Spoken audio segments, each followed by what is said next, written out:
And if they are able to institute a blockade of Taiwan before we can get there, they're going to be all like kind of fortified around Taiwan and everything like that. We're going to have to roll up, and then they're going to have all these 250, 350, whatever, how many of these rockets pointed at our young people out there. And the idiots making all the decisions are going to be in a glass tower in Crystal City. You know, Yep. I mean, no.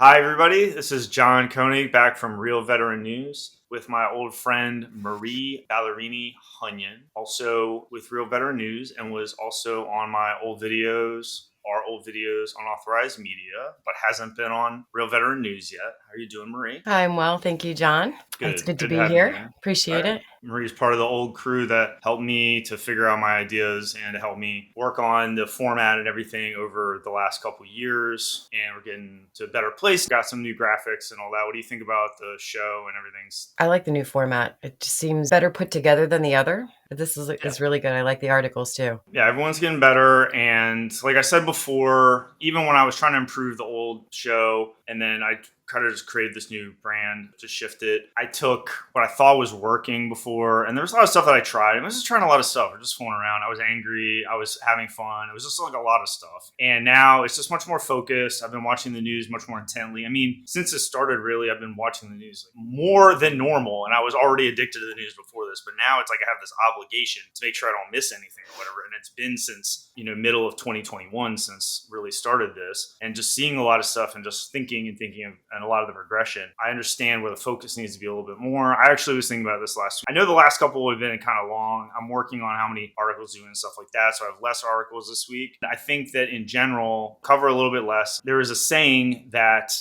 I've heard. It said it's better to tell half a story than a story and a half. I don't think I can tell half a story here because there's a lot with the military and China and tech and everything. But I am going to try and focus it down a little bit more. I don't think we need to follow tech business news quite as much. I think sometimes it's important, and I think sometimes it overlaps with the military because you have like Elon Musk with the military, but then you have Elon Musk with like some civilian shit that doesn't really matter for the military as much or whatever. It's like technology and American technology companies that are kind of bumping up against the military, but not going too much into tech because us as military people don't really have that much of advantage. I mean, we're interested in tech and we have good ideas about it. We definitely understand how it relates to the military, but if we just get off the military totally, we don't really have that much more than just like the average person to add to that conversation, I think, right? So I think we'll just try to focus it down and it'll get honed down in the future. Would you like to introduce yourself?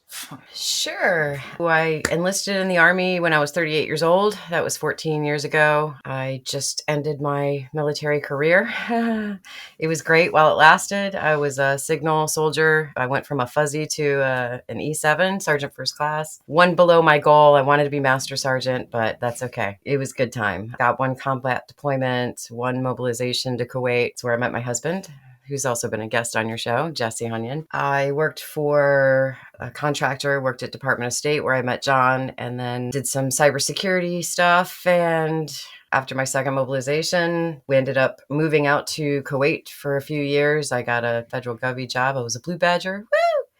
And that lasted a whole 14 months. Now I'm here. I'm just a cat lady now, and it's great. I have no stressors in life anymore. But it's great to be here. Thank you. I do stay up on the news. These are really good articles to go over and discuss from a military standpoint. Well, welcome here back, Marie, and thank you again for your support since a while ago and ongoing. Let's get started with State Department and the Gaza situation. I just want to real quick just say that article and this rumor stuff or whatever is going, it's obvious that there's this mutiny in the State Department, and they're saying that it's at all levels, and that there's a dissent cable, which is this protest thing that they do there, and that there's a lot of different opinions. So I won't go too much into it. I mean, it's pretty obvious that there's going to be this turmoil in the government right now because this new situation in Gaza-Israel has turned the whole liberal foreign policy, and then Biden, on Israel's side and everything. So what do you think about the Gaza situation in general? Because you just came on the show for the first time. I've been talking about it for a few weeks. What do you think about it? And then what do you think about State Department? I have a lot of thoughts.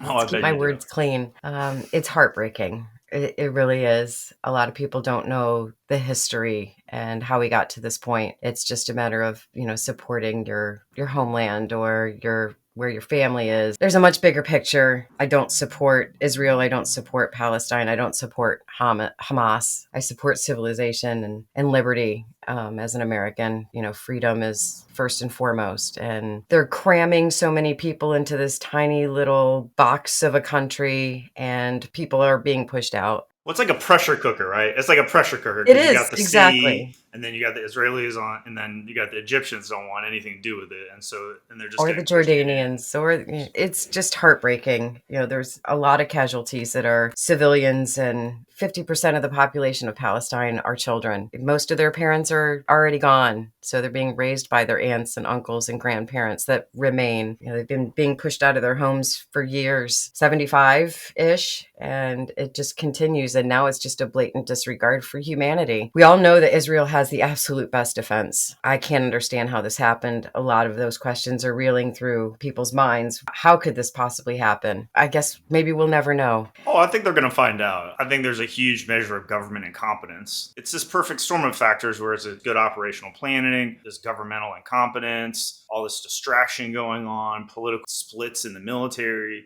Obviously it just didn't work right.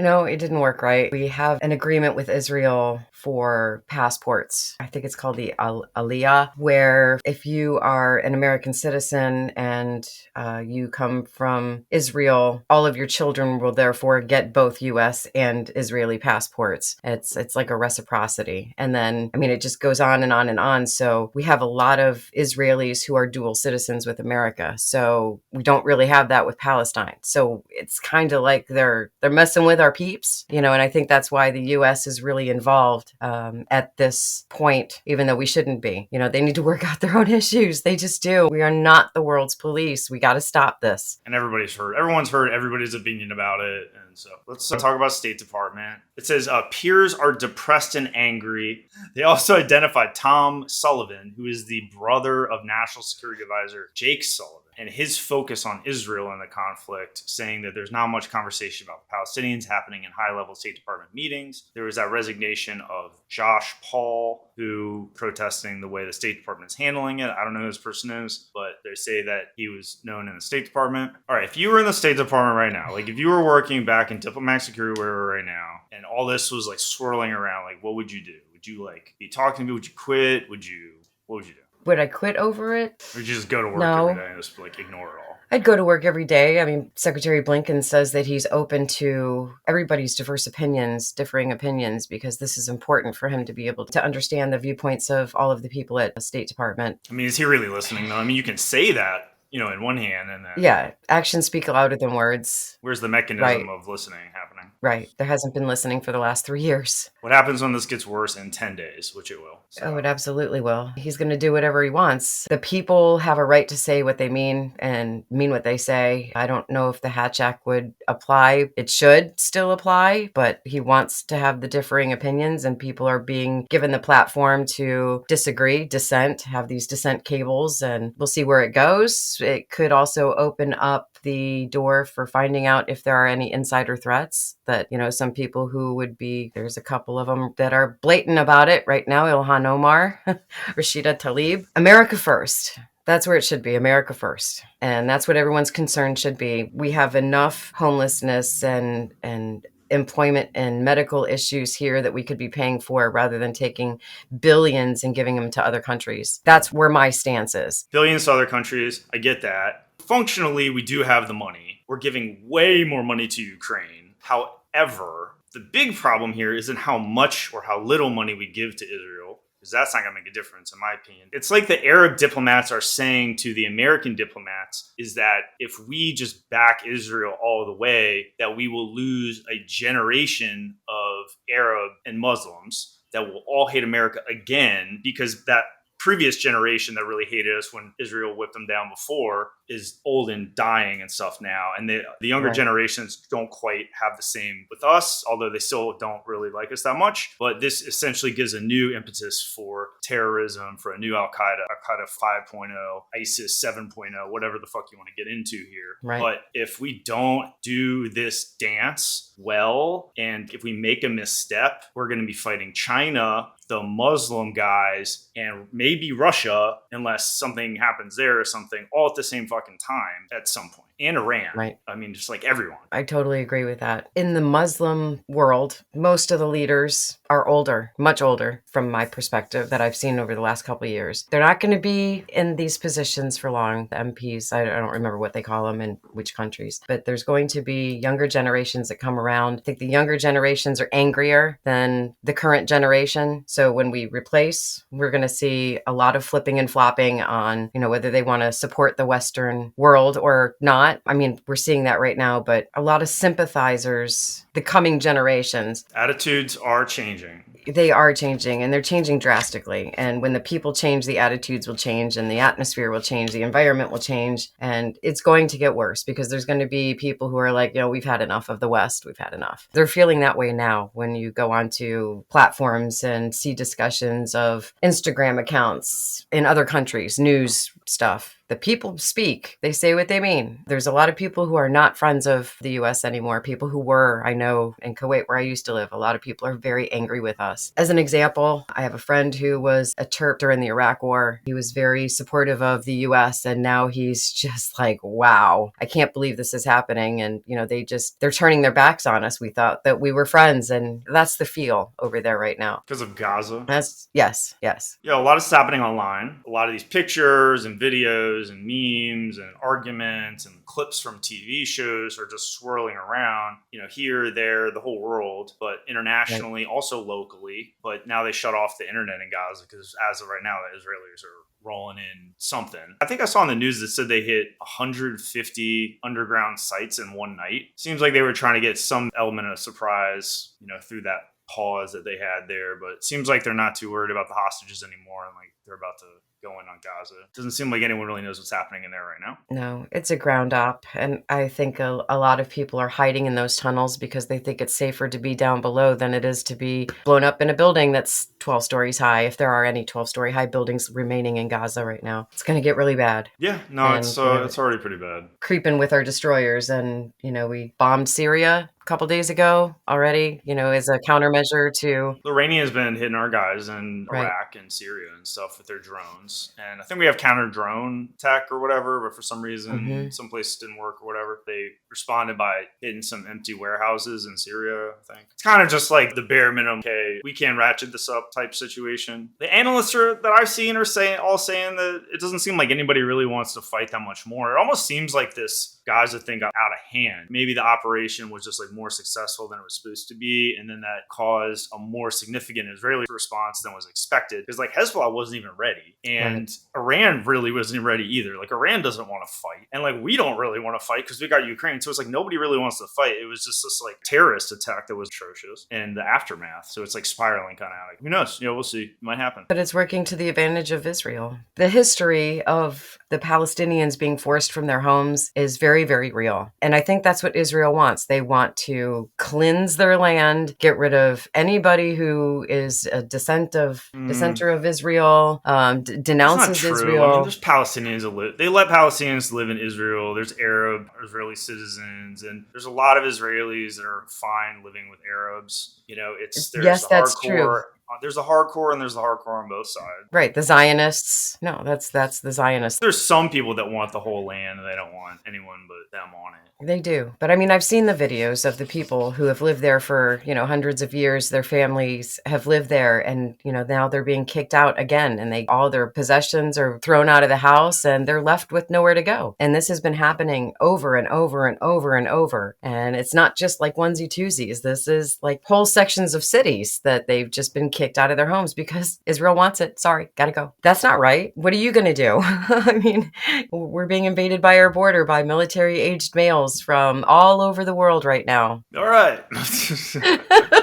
The next interesting article that I've been tracking here is that this CIA agent came out and says out loud what we've all really been suspecting, which is that U.S. foreign tech monitoring is light years behind China. So China is light years ahead of us. Our efforts to monitor foreign science and technology inherently in open source exercise are frankly pathetic. They are worse than useless because these cosmetic efforts are seen as evidence of measures in place. There are few or none. So he's saying it'd be better if we had nothing, because then we'd be like, shit, we don't have anything. We better tune this up. But it gives a false sense of security because they're like, man, we got all these measures in place. So they don't want to know about foreign tech because it's a threat to their jobs. Like, hey, you're not going fast enough. Hey, you're losing, whatever. It creates a narrative, an embarrassing bureaucratic or political situation. And so it's just like, stick your head in the sand, plug your ears up, and just pretend like these other countries aren't advancing. And we just keep getting caught off guard, and we don't even really know. I mean, China might be significantly ahead of us on hypersonics, and they would never tell us. And none of us believe that they would even tell us. So this is the House Judiciary Committee's intellectual property panel, and they're talking about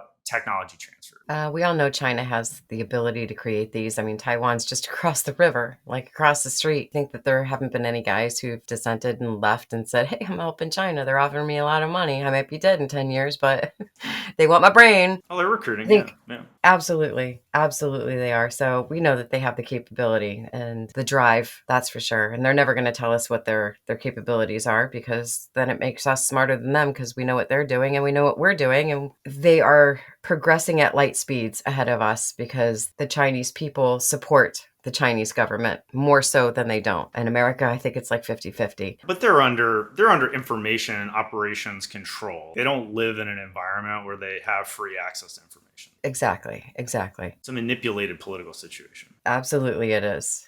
Well, we're not going to find out what kind of capabilities they have until they use them against us, or unless we have a spy. I mean, we can hack them. We can use satellites and look at them. There's all types of ways to gather intelligence. They're gathering intelligence on us. We're gathering intelligence on them. The question is, are the bureaucrats running the programs and putting measures in place to make sure we don't get caught off guard like Sputnik? And this stuff keeps happening to us. It just happened to Israel, where they didn't realize that their foreign adversary was advancing these new tactics, techniques, these new formations. I mean, they've got new tunnels and new types of rockets and everything. I mean, we need the intelligence so that we can plan what we're doing. If we're missing this first link in the chain, we're going to get caught off guard. Absolutely. We're going to lose the war, whatever the war is. Absolutely. We can't be naive to their capabilities. I think by ignoring what they have, it's doing more damage, causing more damage to America, or, on a global scale. If we don't start paying attention and getting better and recruiting the best of the best, then we're in for one hell of a future. Yeah, the military is collapsing. Performance is degrading here. These intel failures, the recruiting. I mean, we're losing a generation of military people. And then that cascades, because these are the people who become FBI agents. These are the people who become Secret Service agents and do all types of other stuff across the government, local police SWAT team units, elite firefighters, like all this stuff to get populated by these young people that started off in the military, got some,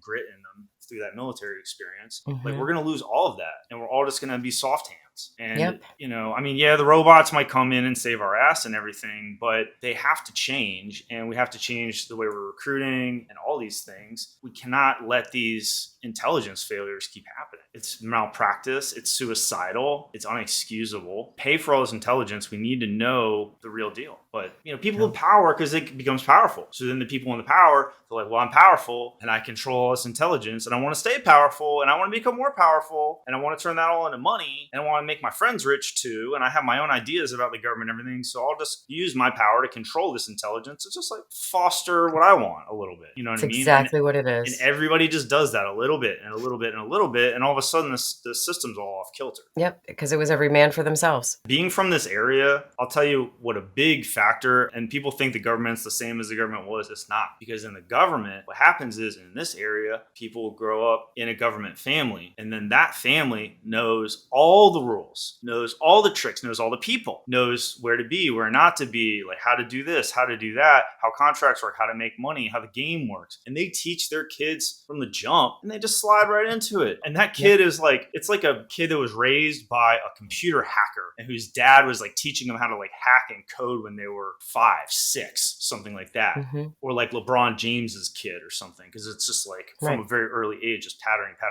plus a natural ability. Well, not that there's the natural ability in the government, but this is really like a gaming of the system. And then when they get in there, then they advance it. So we're already, since from World War II, we're on like generation like 3 or 4 of these like perpetuating. And it's not just like one family to the next. It's not be like this whole family just works. Sometimes it's the whole family just works at the State Department. The whole family like works in this one place. It's not really like that anymore. People are spread out because all the jobs are equivalent. As long as you have a government job, it's still whatever. But as some of these people to get to the top, they manipulate the system more and more and more to favor this kind of, regionalism within it. And we don't get talent from the rest of the country. Mm-hmm.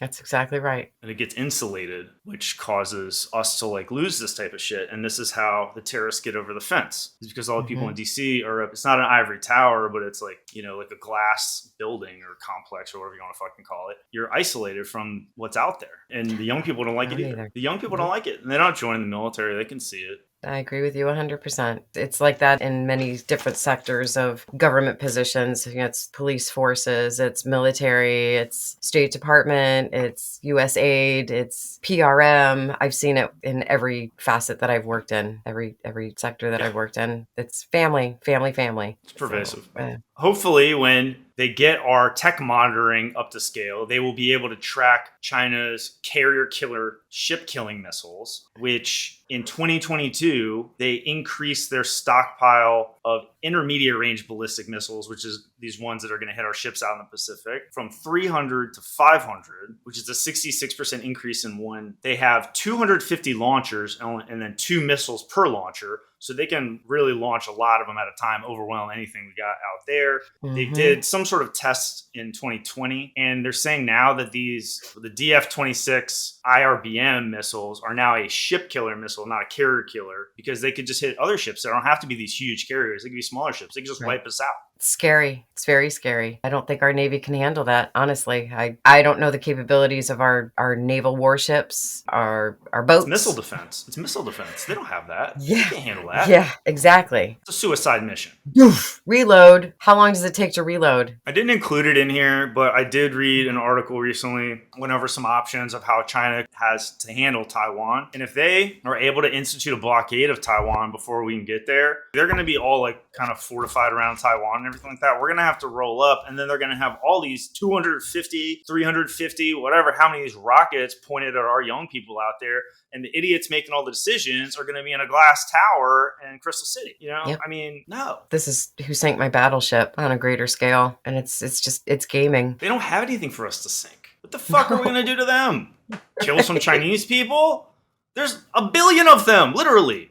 Like, it does nothing. They take out one of our aircraft carriers. It's going to be a huge issue with all those kids on it and young people all over the place. I mean, it's crazy. Yes, this could be like the downfall of America. The slide, the turning point when they wipe out 2 of our aircraft carriers in one day with their 250 fucking missiles. They got to reload. That's 500. Yeah, I mean, they're just going to build more and more. Obviously, the officers and everyone knows this stuff like that, but it's just this like open secret. Nobody wants to talk about it. You just have these think tank reports that come out and are like, hey, if you try to fight them, they're going to hack all your satellites and you're fucked. Hey, if you try to attack them, they're going to shoot missiles at you. And these think tank people are red teaming it. And it's just like obvious what these people are going to do to us. But the policy just keeps going, and the politicians keep talking shit, and everyone just keeps acting like it's not obvious that this is not a viable military mission. There is no way to protect Taiwan, and that is the only reason why we're supposed to be like at odds with them. I mean, they don't want to fight us over anything else. And we haven't done anything to them. They haven't done anything to us. They just want Taiwan. And they'll take it. If they want it, they'll take it. There's no way that we can fight against that. No reasonable way that we can fight without a lot of casualty. Yeah, unless we go balls in and we send everything over there, then they can't take it. But, I mean, what the fuck's the point of that? The fuck do we care? For Iran to get pissed off and retaliate against us because of it?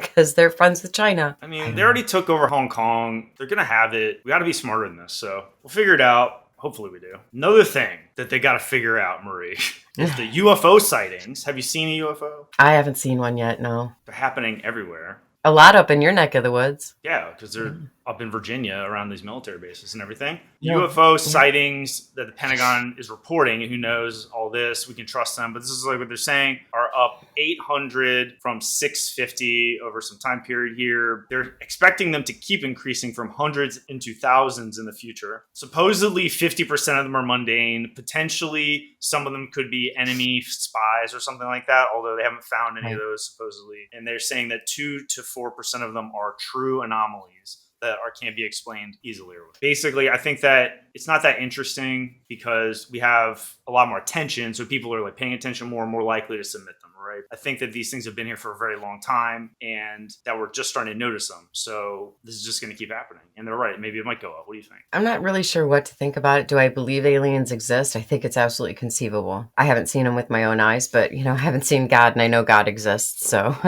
Well, David Grush says they're holding dead alien bodies. Do you think there's little dead Weekend at Bernie's bodies down there? Yeah, I do. He's pretty legit. I don't think you could be an actor like he did and go in front of Congress and answer these serious questions. Be like, I'll show you where it is. Do you want me to I'll tell you afterwards. I'll tell you their names. Yeah. Like, he was very confident. The man had a lot of confidence. So absolutely. The government doesn't want us to know because they can't confirm it. They don't want to confirm it because they don't want people to go, oh my God, and start building their underground silos and, hoarding and killing. And they got to corner the underground silo industry before they tell us.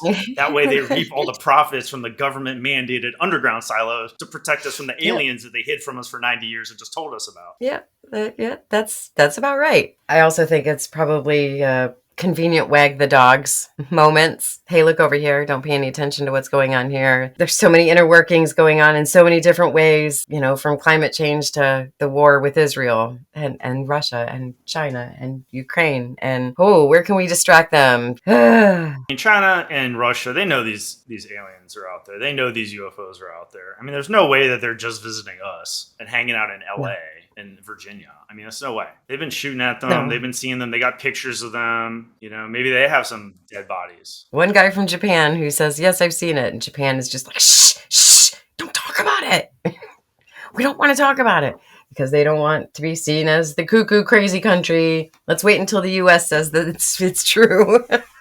Yeah. I don't know. All right. Well, what do you think's happened next? You think there's going to be some big thing or? I think they're going to release more and more information. There are representatives who are trying to get info. We've seen a few Air Force bases commanders be questioned in regard to what they've seen, what they know, what they're doing. No real information has been released, really, but people are asking questions. Many more people are asking questions, and people who have an outlet or an ability to ask the questions of the people who would have the answers, it's getting broader and broader. So I think we're going to find out more information a lot sooner than we ever thought we would. Well, the congressmen are probably the best option. Obviously, they weren't telling the president about a lot of this shit, or the presidents just didn't really want to know that much about it or whatever, or were just complicit. But these congressmen don't give a shit. They're just grandstanders trying to get attention. So they're honestly, in my opinion, the best hope of getting truth about the UFOs and the aliens and stuff like that because they don't give a shit. But we do have Space Force now. So, I think Space Force, it's still very new. And I think when they get their feet under them, their wings under them,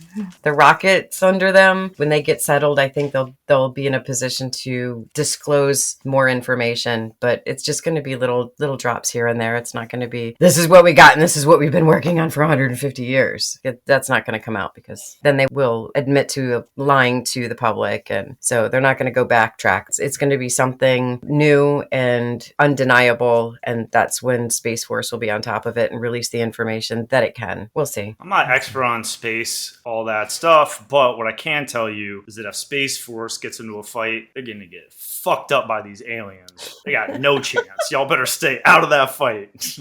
Yeah. Yep. For now. I'm just kidding. They might be humans, honestly. Might be humans from the future. We turn into these little shriveled up long figure troll things in 5,000 years. Yeah, right? If we can find out from that girl on the plane, that motherfucker is not real. What did she see? She's never answered the question. She's talking to this trans person. Next article that is interesting here is about the Navy contractors that are stiffing the auditors And it's been this whole thing where the department can't complete their audit. They can't account for their equipment. They can't account for their money because no one's ever had to, because no one ever cared, because it was just like a free for all forever. Mm-hmm. I do think it's good that at least some people are trying to get some accountability and some accounting going on. I don't know who's doing it and who isn't, and I don't know who the heroes and the villains are, but supposedly, probably through pressure from Congress, them getting embarrassed in front of Congress too much, they have to provide this audit. Famously, Jon Stewart roasted Kathleen Hicks on that kind of forum that they were on, where he wouldn't let her go on the audit thing of like, what'd you do with this $50 billion or that? Why can't we have an audit? The Navy comptroller made this statement about the Navy contractors that will essentially just refuse to be audited when the Navy is like, hey, we'd like to see this equipment, this government furnished equipment. Navy comptroller is citing regulations to say, you're supposed to keep this equipment and have it available and stuff like that. Whereas the contractors are saying, well, it's not in the contract, so we don't have to do this and we don't have to do that. It's kind of like a little kid, like a baby, like a little like fetus talking back to its mother or its like grandmother, like the big motherfucker, being like, no, you can't come in my room. It's like, what? These are uniform personnel or uniform or comptroller personnel or whatever. And all of us as kind of responsible government hoping for Americans would like to think that when the government comes auditing that people kind of like hop to and like respond. So it's like this flagrant, disrespectful, like entitled, like I'm a government contractor, like you can't take my contract away. Like I've already made my money. Basically, like it's my game. It's not your game. Like you work for me. I don't work for you. What do you think? What would you do? Would you flip your lid if you were the Navy comptroller? Absolutely, I would. Yeah, you would. Absolutely, I would. Well, one of the problems is that they don't understand is the contractors may have the equipment, but there's always a master sergeant down the road who's responsible for that equipment. And then the commander that is responsible for the equipment and will bite off the head of the master sergeant who gave him a bad audit because he said it was there, but well, we're not putting eyes on it. So somebody's going to get charged for it.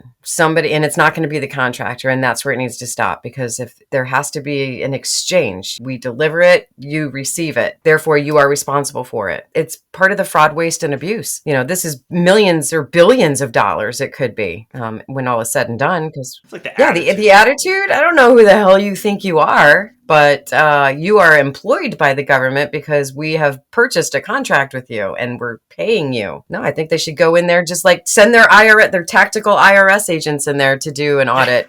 Seriously, oh, really? You're not going to let us see it? Well, we're going to break down your door. Thank you very much. Have a nice day. Just like they would you. If you owed the IRS a lot of money, they'd come banging on your door. They'd lock you up in jail. They'd get a full accountability of whatever it is that you have in your home or whatever. It's just ridiculous. I think dude needs to be slapped upside his head. Say, okay, you're fired. Yeah, the comptroller basically said, so do you want me to charge you for this equipment now? Or is it something that you want me to charge you for later? Because you're not showing me the equipment. And you know how this government thing works. It's like in the military, your hand receipt, that little piece of paper, you got to buy that new poncho liner or whatever. Otherwise, you can't get out of the military, and you gladly will buy the poncho liner. And be like, here is your filthy poncho liner that I just got down the street from some homeless guy. We mentioned the recruiting issues, and there's this pervasive idea out among the young people that they don't want to join the military, or that being in the military is only like a last resort. It's for losers. Stuff like that. There was a viral military mom on TikTok talking about her lifestyle under the name Alex is Here. And I watched this, I think the day before or something, had 128,000 views and 104,000 likes. And she talks about, as a military mom, stay-at-home mom, if you're only on one salary and you have kids in the military, it's going to be very tough. But, which I understand already, it's very tough to try to make this work as a stay-at-home mom with an enlisted military husband, salary, or whatever it is. But she said they used to have some comforts that they would spend money on, but they've gotten rid of everything, including no subscriptions, so no Netflix, no Disney Plus, none of that. So I decided to make my own list of the things that me and my family have had to give up because of the cost of living increasing. So here's my list. The number one thing on it is all of our subscriptions, really. We didn't really have that much in the first place, but we had Hulu, Disney Plus, and Amazon Prime. And if I'm being honest, Amazon Prime doesn't even deliver like when they say they're going to. That 1 to 2 day shipping is a joke. Anywho, yeah, so we canceled all those subscriptions, and instead with our Roku TV, we got those like free TV apps like Freevee and Plex. So now we don't have to pay for TV anymore. Next thing we gave up was actually my once a month Target trips. Now, anybody who is a stay-at-home parent knows that you literally get no time to yourself. Not even when you're trying to take shit.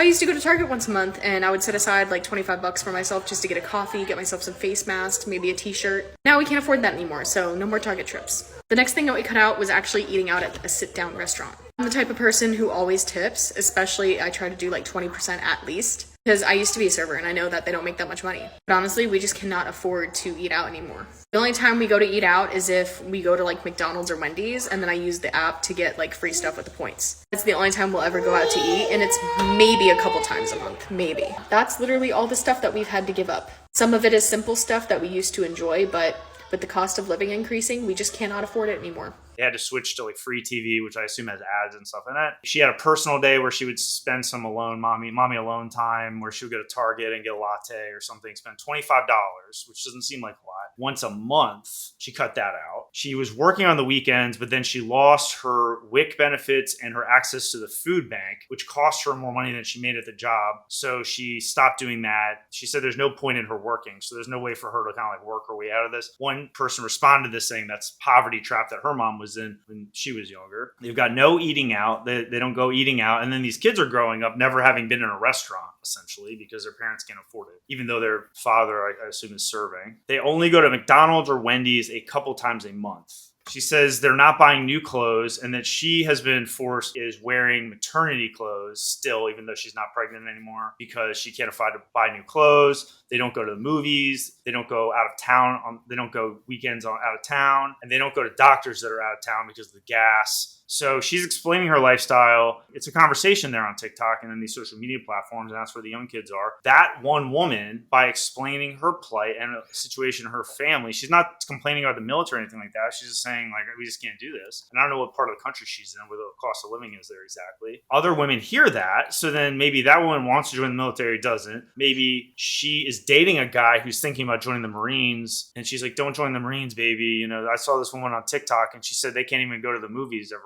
We want to have kids, right? Or like take another job, be like a welder, or be like a plumber or something like that. You know, there's all kinds of these pressures. It creates social situations. Did you watch the TikTok? Mm-hmm. What do you think about it? I'm pulling up military income because it's just regular information that's out there. She doesn't say what rank her husband is. And, you know, is he active duty? Is he reserve? Let's just say, okay, we've got an E5. No, we'll do a specialist. Okay. Let's just do a specialist with over 3 years, because that's about where you go from a fuzzy to an E4. So $2,774 a month with over 3 years of service as an E4. And then on top of that, they also get BAH. So it does depend on where they live, but let's just say they're in the DC area. BAH is almost $3,000 a month. So that's about $5,000, almost $6,000 a month. The BAH pays for the mortgage or the rent or whatever it is. Or if you're living on base, it'll cover that cost. Okay. When I enlisted in the Army, it was because I needed to supplement my husband's income to take care of our kids. I know how expensive it is to live. This was 14 years ago. We've gone through I can't even afford popsicles for my kids. There's things that you can't afford. There's always going to be a sacrifice. You're not just going to be in the military and go, yeah, we're in the military. We got TRICARE. Things are going to be so much easier now. That's just life. You're going to have to struggle. You're going to have to live paycheck to paycheck for a while till you get your feet under you. It took me about 10 years to be able to do that. And that's being in the military. Before that, I was making almost $100,000 a year as a paralegal, but I couldn't work for lawyers anymore. And it wasn't about money. It's about happiness. So there's always going to be a sacrifice. And when you have children, it's going to be a bigger sacrifice because you have greater expenses with kids. I can understand where she's coming from, empathize and sympathize. Rome wasn't built in a day. You're going to have to struggle. This is insane. I mean, this woman can't buy Netflix. I mean, she can't afford Netflix. She can't afford... We couldn't afford cable. Her husband should be making enough money to where they can afford these smaller things. Her argument isn't necessarily the military. Her argument is more that the inflation has essentially... They were on the edge, and now they're kind of just like, the inflation has taken all this out, and they don't have any other income. I've been there. She was saying she'd be fine if they would just adjust the military pay up, and they have done some emergency stuff. This woman's feeding her kids out of the food bank. She's not even batting an eye about it. She's not like complaining about it. I mean, I don't think any of the military families should have to go to the food bank or whatever, unless it's like a temporary situation where, a family member, they had to spend all their money to pay for a surgery for a family member who was dying. And then so they had to go to the food bank for a while until they rebuilt. But I mean, if you're having a military salary, you can't sell that to kids and their wives to be like, join the military. Your wife will be in the food bank forever. Right. No one's signing up for that. The pay has to go up. The BAH needs to become optional. The barracks needs to become optional. There needs to be like a better lifestyle for young military people, or, I mean, this shit's not going to work. No, it's not. You can have all the military recruiters in the fucking world. You can do all the advertising. Your ads suck, by the way. This Alex is here, mom. Her TikTok video just wiped out anything you could have hoped to do because she has authenticity. She has good content and she's getting through. And they listen to people of their generation. You don't have anyone of their generation that's like, join the military. It's fucking awesome, except for the PsyOps girl. And everyone just makes fun of her because it's like so obvious. I can't stand it. Just watching the military slowly implode, watching these old leaders get shown respect all over the place, acting like they haven't just ruined the military because of their tone deafness or out of touchness, and the fact that they're not connecting with the next generation. It's like a fraternity, like a Kappa, Gamma, Alpha, Zeta, Phi, whatever, at some university, like Bama Rush, whatever you want to call it. And like, there's this group of like frat guys or even sorority girls on either side. And they have this great fraternity. They go freshman year, sophomore year, junior year, and they just like don't put anything to keep the fraternity going after they graduate. They just want to go off to law school. They want to go get married. They want to go do whatever. And they're like, oh, well, it's an institution. It'll always be there. Like, you didn't backfill because not because they weren't doing their job. They were doing their job, but they didn't like adjust and adapt to the new generation. They don't understand what Afghanistan did to the country because they're just up in the Pentagon. They're not out there talking to regular people. And if they talk to a regular person in America, no regular person is like, you fucked up in Afghanistan. I would, obviously, if it wasn't like at a fucking funeral or something. But most people aren't. They're going to be like, oh, it's a general. He's got all this shit, all his uniform and everything like that. And they're just going to be like, oh, sir, ma'am, whatever. And they're like, I saw a general today. Like, at Real Veteran News, it's not, I saw a general today. It's like, show me how this general is like keeping us safe. Please. And what kind of leadership ability they have. I want to hear what the people underneath of them have to say. I want to hear what their peers have to say, not just the people above them. Anyone can kiss the ass of the person above. It's called impression management, right? It's like, what about the people below you? What about the people to the sides of you, your competition? I mean, this is important. We need these 360 evaluations. We need to put them into a fucking computer, and the AI will be like, this should be your general for this. This should be your general for that. And then we'll have the best fucking generals. We won't call them generals anymore because it's ridiculous. We shouldn't call them officers because they shouldn't be in the office. We'll change the name of everything. We're changing the names of everything anyway. Let's just change the names of everything. Because it doesn't fucking make sense. No, you're right. You're right. Looking at the salary of officers, you got these good old boys. Let's say officer with over 18 years. He's making $12,000 a month. That's not including BAH, which is an additional in the DC area working at the Pentagon, $3,000. So these guys are making $18,000 a month. $18,000 a month. But you got a little specialist who's making $2,000. I know a general has a lot more experience in college and so forth. There's many more specialists than there are generals. Yes, but what I'm saying is, what are you doing that requires $18,000 a month in pay? Really? $18,000 a month. I mean, the idea is you have to convince some number of officers to not leave after they become colonels or whatever for a high-paying job at Goldman Sachs or wherever they're working. They're all going to leave and go to Raytheon and Harris and Northrop Grumman anyway. That's where their family members are, so they got a seat reserved. Yeah, some will leave early, some of them leave later, some of them go all the way, whatever. That's the system we have now. I'll outline a system that we do need. You take the officer salary and the enlisted salary, balance that shit out. Basically, everyone needs to get the same fucking salary. I don't care if you went to college or not, right? The only reason you should get paid more is if you're a leader, and that should only be temporary, right? It shouldn't be like you're an officer for life, you're enlisted for life. There's nothing that special going on, whatever. We need to take the young people and figure out who has leadership ability through some sort of like fair mechanic. And then those people can apply to be leaders. And then as they build up their resume, like I was leader here and there, and then they should apply like a job. Like I want to be a leader at Delta Force. I want to work at the supply company. I want to work here. And there should be like a job board in the Army. And if there's a place where no one's applying, they should do incentives and stuff like that. And it should work that way because everyone has to work where they want. Everyone has to work where they want. You tell these kids and it's like, well, I would like to be in the military, but I'd like to stay in Georgia because my mom's old and sick or whatever like that. And they're like, nope, we're going to send you wherever the fuck we want. Probably Korea. So you'll never see her again. You know what I mean? Like, they don't know what job they're going to get. They go in, they'll be like, well, I'd like to be infantry or something, but, or this or that.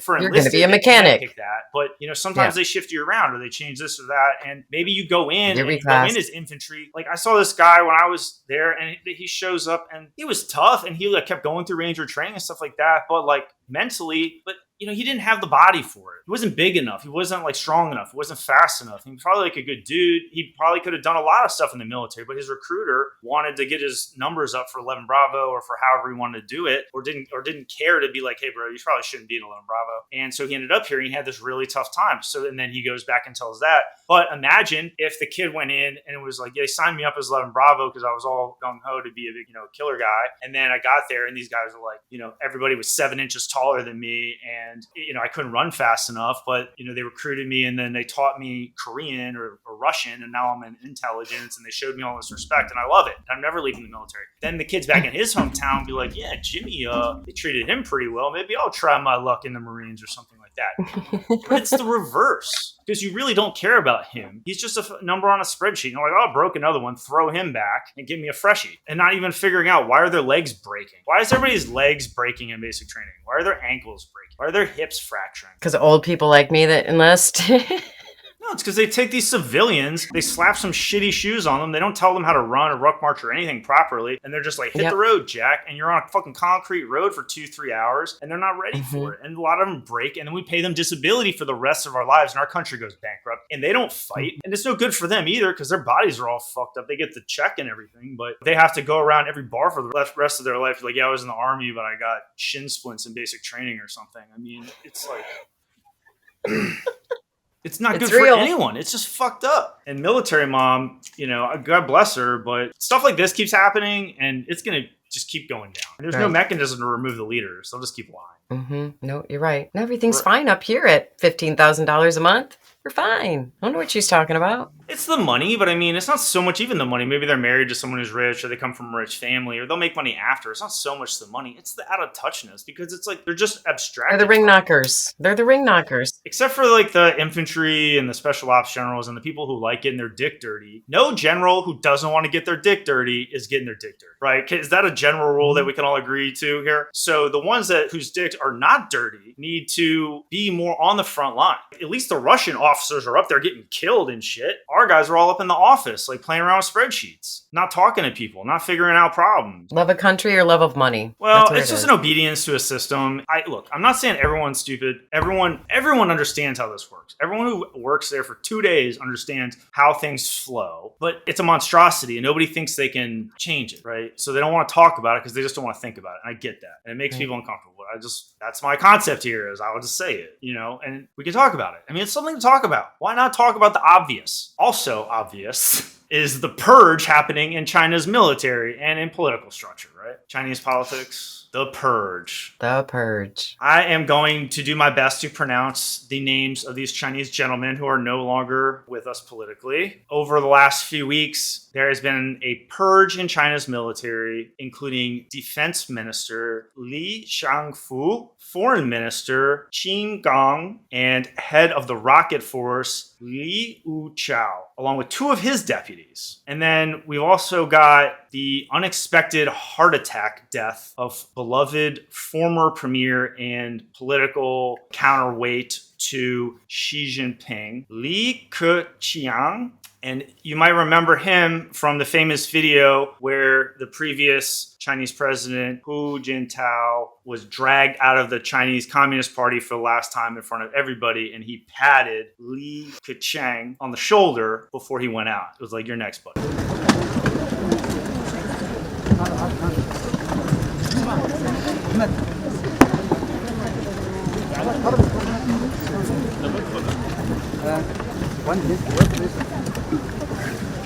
No.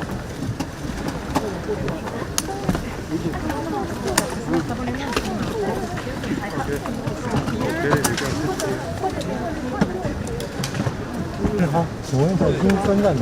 什么？阴森，收音那个。这个我不负责。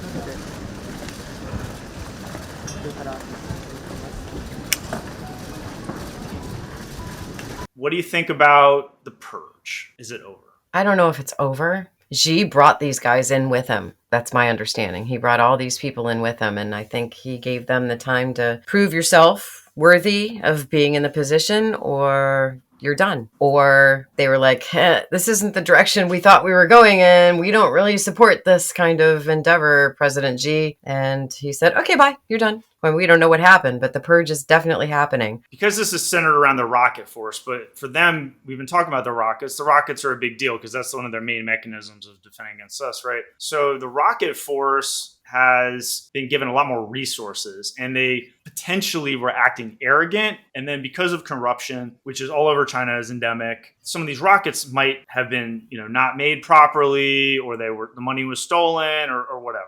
We have this intel showing that they've made all these rocket silos, missile silos, which is like shocking, 300 of these. Because it's a lot of nuclear bombs, because each one of these missiles can carry multiple warheads too. So, if they wanted to hit all over the place, they could with these 300 silos. But then it's like, are there actually missiles in the silos? Because they spent all this money and they have this rocket force and everything. But it's like, did these guys steal all the money? Maybe that's why they got them on these corruption charges. They use corruption on everybody, but everybody's involved in corruption. So obviously consolidating power. I mean, anytime you're removing people that are not you or your buddies, you're obviously consolidating power. He's going to put some other guys in there to try to turn the corruption around a little bit, I guess, or do less corruption, or he's clearing the decks for a major conflict. He doesn't want anyone that's not going to follow orders when he says it's time to go for Taiwan. Right. You think he's clearing the decks, or do you think he's mad at these guys for stealing the rocket money? I think it's a little bit of both. I mean, if they're untrustworthy and they've stolen, then he's definitely got to get rid of them because they can't be trusted. He's got to replace them with people who can be trusted, that will follow and not steal, will follow exactly what he wants to implement in any regard, whether it's against Taiwan, US, Russia. That's what we would do, right? If I were stealing from you, you'd be like, hey, get the fuck out of here. You're done. You might want to hug your enemy closer, right? Yeah, you steal from me a little bit.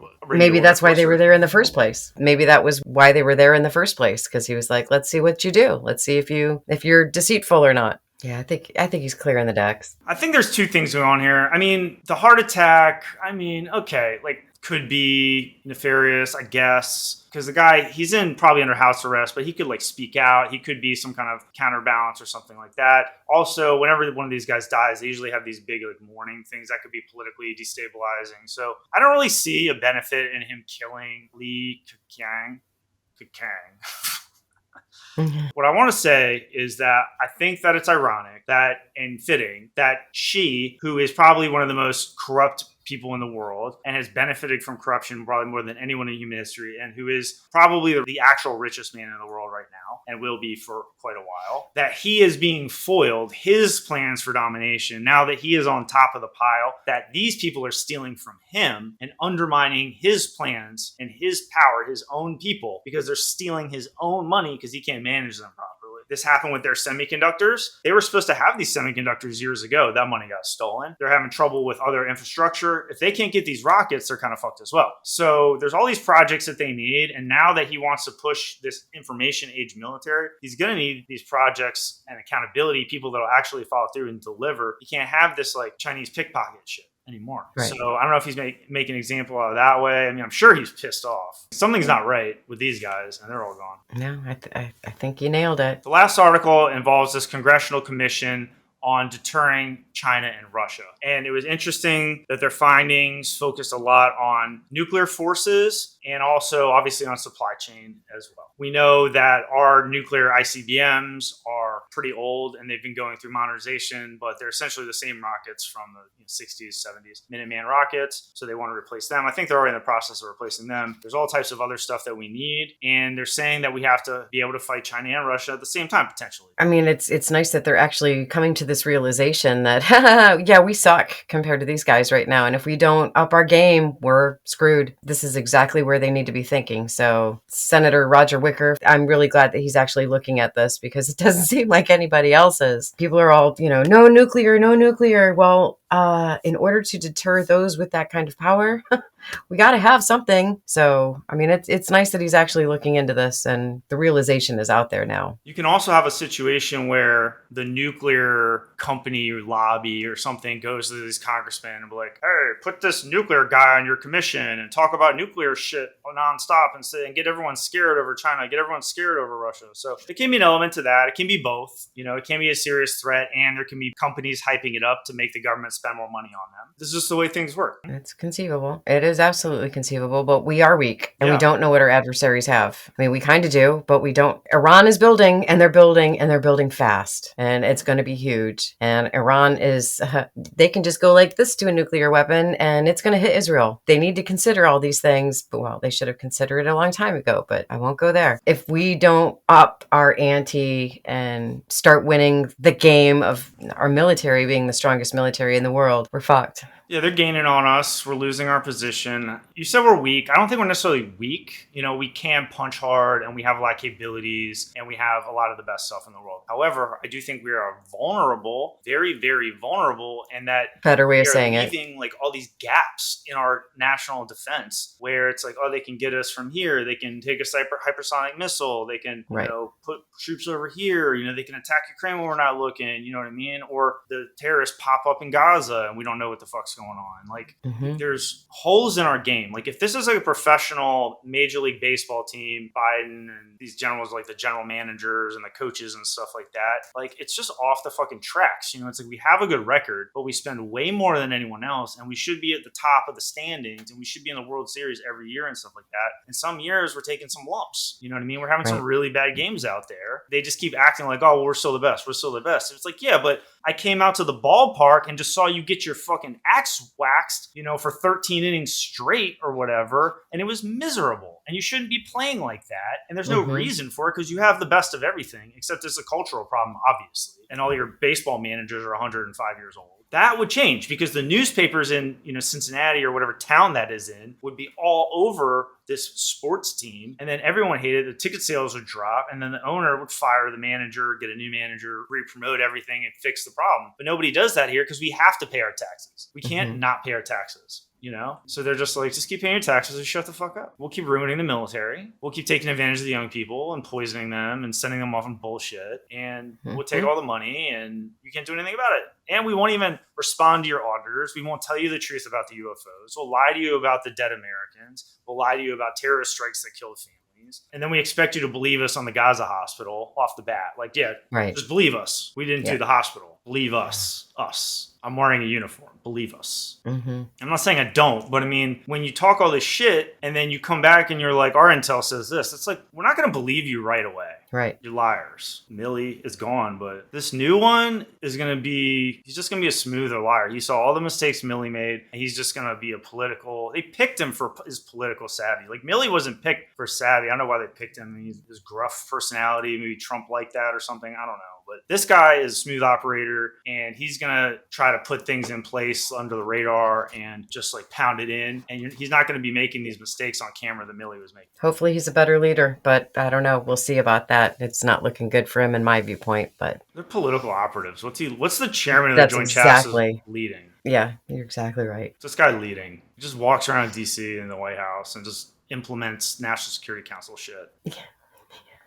That's the end of our last article this week. Thank you, Marie. You did great, and I appreciate your time and your support and everything, and your opinions. Likewise. Thank you, John. Thanks for having me. You got any final words of... No, see you next time. See you next time from Real Veteran News. Bye. Bye.